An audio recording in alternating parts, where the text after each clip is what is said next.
Good evening, ladies and gents. I'm going to try to keep it as brief as possible as we continue to pick apart and dissect all of the topics from the Pilot Handbook of Aeronautical Knowledge. Let's talk about human factors.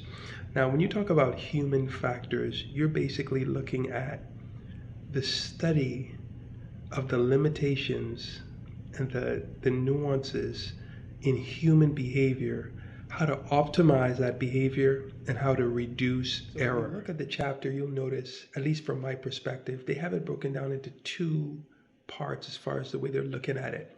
They have the areas of study, and then they have the areas of application.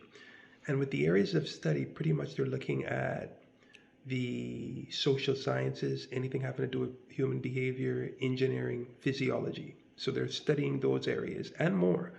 And now, as far as the application, they are looking at air traffic controllers, they're looking at pilots, and they're looking at maintenance personnel. So, after years of dedicated and coordinated research, results, and studies between various organizations, we've come to realize that human factors has brought us a wealth of information. Why do I say that? And what did I gather from the topic and from the chapter? Is that one, human factors is a big deal. Look at what the chapter says. Upwards of 70 or 80% of all accidents are related to human factors. That's a lot. Number two, there are certain types of personalities that are more prone or more likely to get into accidents, and we've touched on some of that in our video with hazardous attitudes. You look at the anti-authority, you look at the impulsiveness, and then there's a little bit of difference with the thrill-seeking personalities, those that have a lot of violations on their driver's licenses, and finally those that are not good with CRM.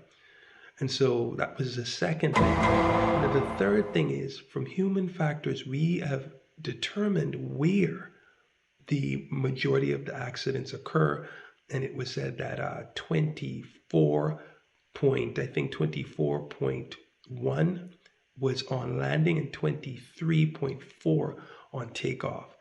That gives us an opportunity to really be careful and really, I mean, you always want to be careful, but to zone in and pay attention during those critical phases of flight that came from human factors. And so we've learned a lot, and there's a lot that we can benefit from understanding this topic. And one thing I really want to share, things are not always what they seem. You can't go by appearances. Things can look one way, and in reality, there's something else going on beneath the surface, especially with human behavior. Study buddies, let's go. Study buddies, let's go!